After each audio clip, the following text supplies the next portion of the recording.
Before we jump into John's podcast, if you've ever felt like you should be reading more or thinking more deeply about the world, but didn't know where to start or who to do it with, we just launched something for you. It's an online book club and community with Dr. John Patrick. Starting this February, we'll go through important books together, guided by Dr. John, with live discussions and a thoughtful group of people who want to grow in wisdom, clarity, and critical thinking. It's free to join right now, but we may introduce paid access later. A benefit, if you do join now, you'll get exclusive early access to a live Q&A with Dr. Patrick. So if that sounds like something that you want to be a part of, don't wait. Just click the link in the description or show notes to join, and we'll see you inside. Hello, everyone. Thinking over the last year and looking forward, I was going to start with a poem, but then I have put it down somewhere and I can't find it at the moment. It will keep well. It's a lovely poem by Malcolm Guite, Guite, called I Am the Way, and it's his take on I am the way, the truth, and the life, upon whose authority, law and culture, we face crises of authority, and that's the biggest problem in the academic world, but also in the world at large. Says who? Why should I do it? Why is your opinion better than mine? What is the nature of authority? It's an important question. And most of the big questions, like where did I come from, why am I here, where am I going, death, justice, suffering, knowledge. In our Western culture, for over 2,000 years, we didn't actually have a problem with that question because we had, just as Elizabeth Googe has presented in both Mary and Joseph and Elizabeth and Zacharias, a knowledge that there was a source of authority beyond us. But now we have people who refuse to accept that entirely. Naturalism, the idea that everything can be described and understood without reference to anything eternal, is such a dreadful idea because of what it entails. I was seduced by that idea for at least 20 years in practice. But we are seeing what is happening around us in so many ways. The good news is that this crisis of authority is being recognized by some of the more educated people in our society, which is very unusual. And it is very good news. The one that first struck me was, as far as I know, he died still unbelieving, but he understood the problem. And that was David Stove, the Australian philosopher, in his wonderful book, Darwinian Fairy Tales. He realized that if Darwin was true, there's no such thing as morality, because the only morality that mattered is, does this action advance my genes over others? If so, it's good. If it doesn't, so what? That is not a society that can produce anything called love, courage, duty, honor. Certainly if that love, duty, and honor causes you to give your life for your nation in a war or in any other situation, there's no basis for it. There's no basis for the things that stop us in our tracks with admiration of people who do something utterly courageous at the cost of their own lives. And fortunately, God has put into our hearts and minds something that responds to that. We just need to think about it a lot more. Damascus Road experiences Paul's moment of truth when blinded by the light and he was asked, why are you struggling so hard? Why don't you bend the knee? Because I love you. That is the proper relationship. And he was blinded. He was on his way to persecute Christians. But his Damascus Road experience turned him around completely. And he, like Mary and like John the Baptist, knew what his job was from then on, and he did it in an astonishing way. After Christ, he would be in the running for the most important human being ever to have lived. When you look at the short letters that he wrote. Thank God he went to prison, you can say. We wouldn't have had them if he hadn't. And once he'd written those, he got his reward. Damascus Road experiences like that are self-authenticating. Nobody can deny them. They can get angry about them because they don't want them to be true.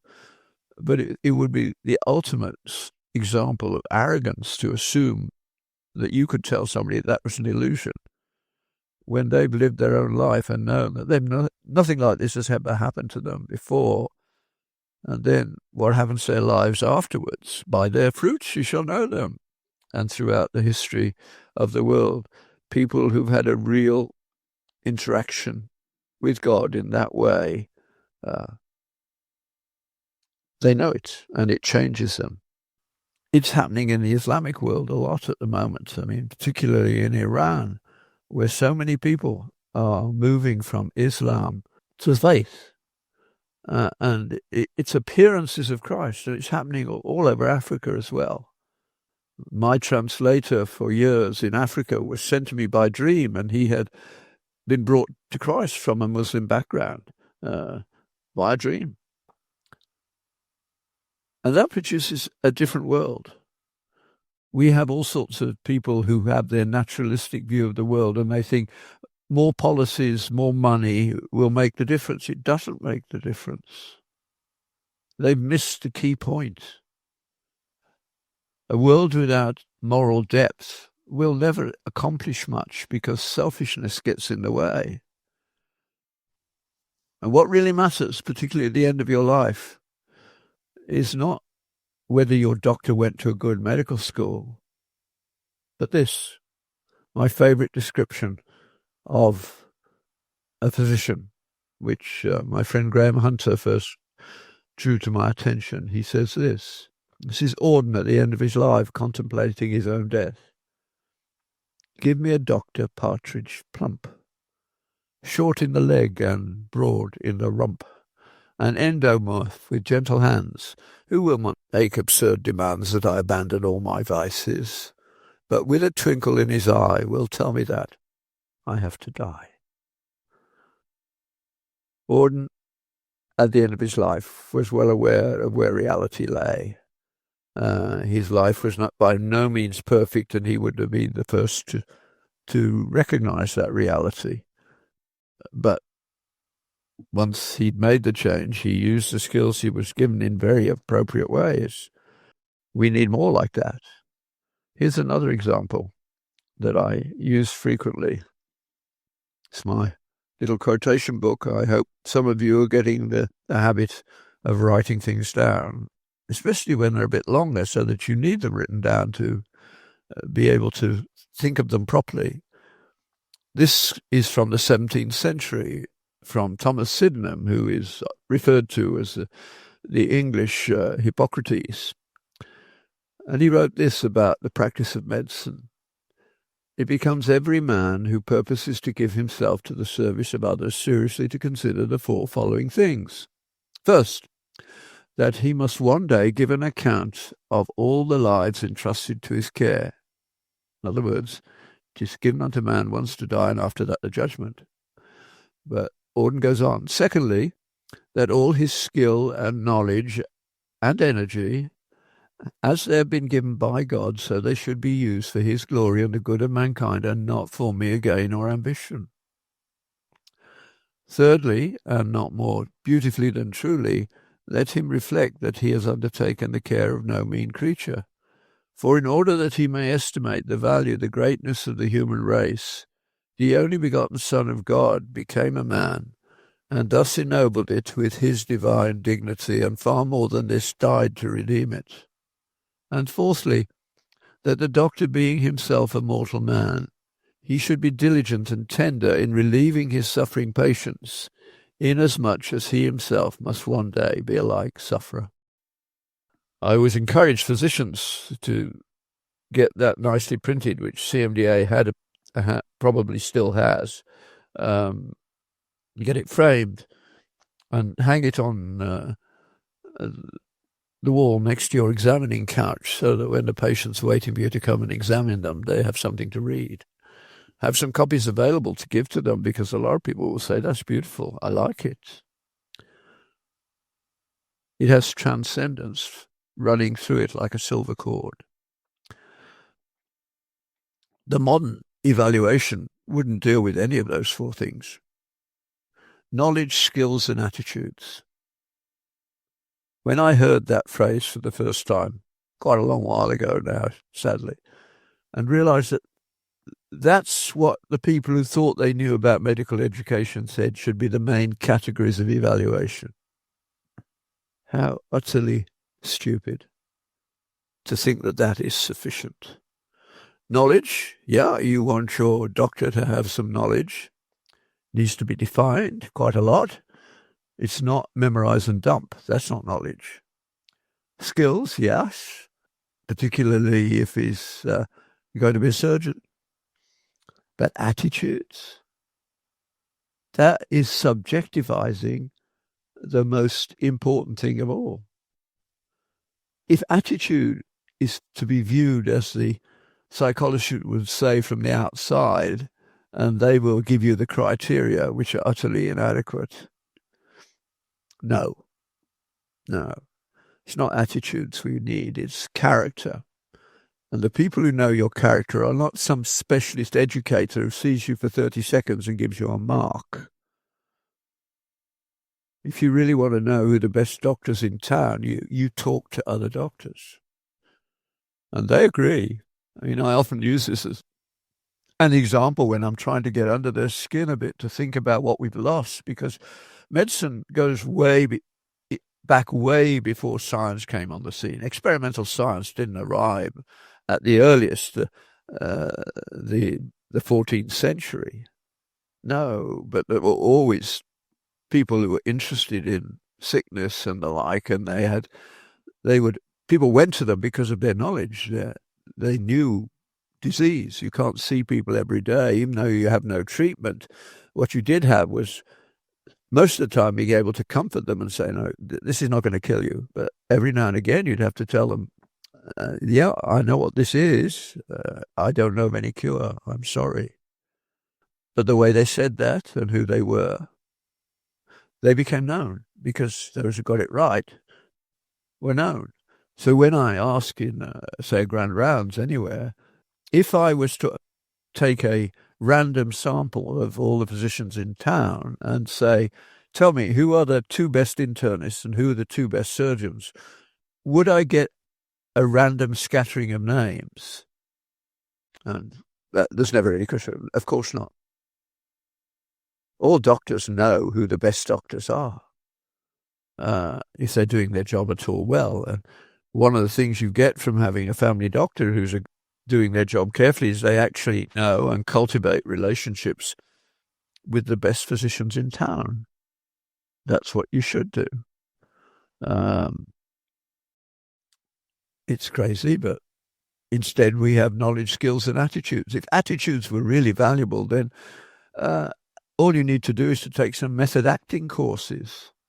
I mean, Meryl Streep can persuade you she's a saint one day and a whore the next. Any great actor can do that. They would ace the attitudes aspect of evaluation. That's why it's stupid, because it's clearly not related to medicine. We're currently in the middle of a clash of cultures that's very dangerous, but we're not discussing it that way.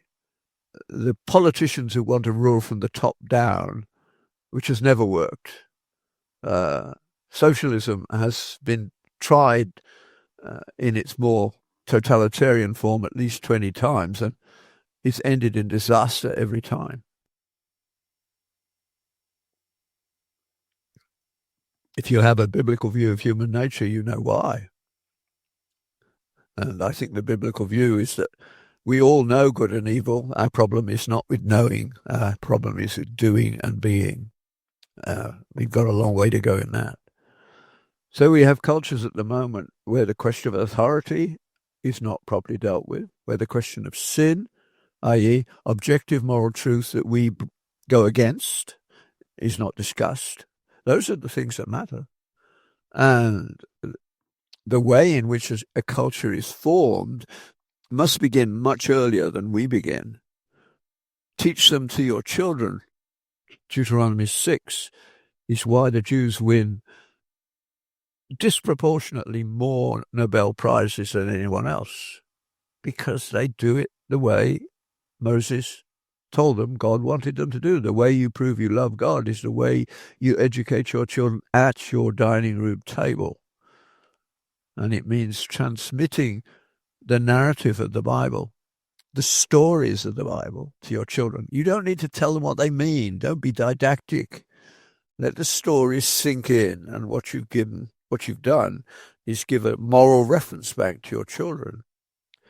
And when you do that, and you start looking seriously at the world's different religions, you can see that they're not all the same. They first have the big divide of looking outwards in the West and looking inwards in the East. All of them recognize at the end of the day that evil is present. The question is how you deal with it and what can you do. And of course, you train a young child up in the way that it should go, and it will not depart from it in its age. That's why that you can say, you could go anywhere in the world, or at least I could say, and you could not allow me even to speak to anybody, but just watch for a while. I would have little difficulty in working out whether I was in a post-Christian naturalist society, secular society without any God, a Christian society, a Jewish society, a Hindu, a Muslim, a Buddhist, a Chinese. You could observe it. Culture matters. If you haven't read The Abolition of Man, read it. And when you get to the end of the first chapter, which you will find hard to read because it's a bit obscure, Lewis chooses to be way ahead of the curve. He's actually talking about two people who wrote a book on English, but were actually doing propaganda, not the difficult task of learning how to read well and how to criticize literature. But at the end of the chapter, he has one of my favorite passages from the whole of Lewis. For the wise men of old, the cardinal problem of human life was how to conform your soul to objective reality. That, of course, is God. And the solution was wisdom, self-discipline, and virtue. 3 subjects not taught in the modern university. For the modern man, the cardinal problem of human life is how to conform reality to your desires, and the solution is technique. The contraceptive pill is the most deadly example of this. It has given us an avalanche of sexually transmitted disease. It has taken away our capacity to have lifelong relationships that can overcome the difficulties of time, and left us empty, depressed, and suicidal, and drug addicted. Not good news. And yet we know that we're wrong. What We Can't Not Know, Wojciechowski's lovely book, deals with that perfectly. All great cultures are based on a book. The book of nature, paganism. The Old Testament, Judaism. Old and New, Christian. The Veda, Vedanta, and the Indian writings, Hinduism. The writings of Buddha, Buddhism. And the writings of Marx and Engels, and all their subsequent devotees gave us the horrors of totalitarian Marxism, which many people in the university today still think is wonderful because they think they're going to do it right. It's just that the other people didn't do it right. Instead of recognizing we've done this experiment often enough, they are fulfilling Einstein's definition of the idiot, someone who does the same experiment time and again expecting a different result. Don't do that. We've lost our book. So if you're a Christian and you know how often and how seriously you read the scriptures, make it first of all a source of prayer. If you ask, Lord, bring the scriptures to life, he will, if you're serious. Only then can we have realistic foundations for life. I mean, Paul in Romans 7 says, what I discovered was that I was a zoom of ambition, a harem of hatred, so to speak, or Romans 7. The good that I would, I do not. The evil that I would not, that I do. That's the problem. We don't have a problem with knowing. We have a problem with doing. You can't get round the clash of cultures with multiculturalism. It's a lie. I've talked about that often enough. I do, and I will repeat yet again, Arthur Leff's introduction to the question of law, because he didn't believe, but he saw the truth. I want to believe, and so do you, in a complete objective sense of right and wrong, findable rules that we can find for ourselves. That's what we want. But we don't want the price. The founders of America wisely understood that. Of course, they were forced in a way. They were writing a constitution at a time when it was utterly impossible to imagine top-down government. No roads, no railways, huge continent, people spreading out from the coast and settling down in little groups in various places. The first thing they built was a church, a church that was congregational and around which they could build a workable culture. And in that constitution, their greatest concern was to control power so that it couldn't become tyrannical. And we have, at various times, leaders who've tried to become more and more tyrannical with her, and everybody needs to be aware of that. And we're not doing very well. I mean, Britain is in chaos with a government that clearly has lied and has an agenda which is globalist and utterly insensitive to the moral basis that society needs. So the big questions have to be talked about. Where did I come from? Where am I going? What am I here for? Death, suffering, justice. What can I know? Because when you know certain things, you ought to believe them to be true, and then you have to work out what follows. That's why physics and molecular biology are at the moment one of the safest places to be as a Christian, because the awesome nature of what is being discovered by the Webb telescope on the big side and the molecular biology on the small side both indicate a complexity that is not explicable by any Darwinian type evolution. This gives us hope, because truth will eventually win. But we need to get much better at talking about it and being able to, first of all, bear witness to our own experience of God, and secondly, making sure that we teach it to our children. The Lord be with you all.